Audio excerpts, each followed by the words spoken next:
வணக்கம் to star photo lab. இப்போ உங்களுக்கு ஸ்டார் ஃபோட்டோ லேபில் சாஃப்ட்வேர் எப்படி டவுன்லோட் பண்ணுறதுன்னு இந்த வீடியோவில் பார்க்க போகிறோம். இப்போ ஃபஸ்ட்டு உங்கள் க்ரோம் பேஜ் ஓப்பன் பண்ணிக்கோங்க. ஓப்பன் பண்ணிவிட்டு ஸ்டார் ஃபோட்டோ லேப்னு டைப் பண்ணிக்கோங்க.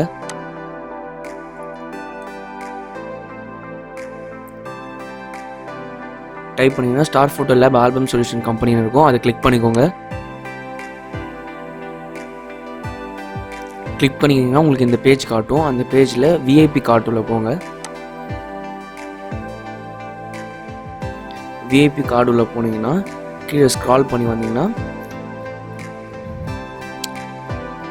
உங்களுக்கு அந்த ஒரு வீடியோ இருக்கும், விஐபி கார்டு வீடியோ இருக்கும். அதை ப்ளே பண்ணி நீங்கள் ஃபுல் வீடியோ பார்த்துக்கலாம். அதுக்கப்புறம் கீழே டவுன்லோட் சாஃப்ட்வேர் இருக்கும். அந்த டவுன்லோட் சாஃப்ட்வேர் கொடுத்தீங்கன்னா சாஃப்ட்வேர் டவுன்லோட் ஆகிடும்.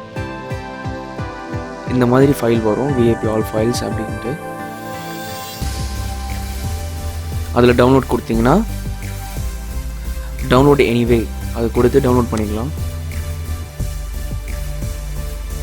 ஸ்டார்ட் டவுன்லோட் அது கொடுத்துருங்க. அவ்வளோதான், டவுன்லோட் ஆக ஸ்டார்ட் ஆகிடும்.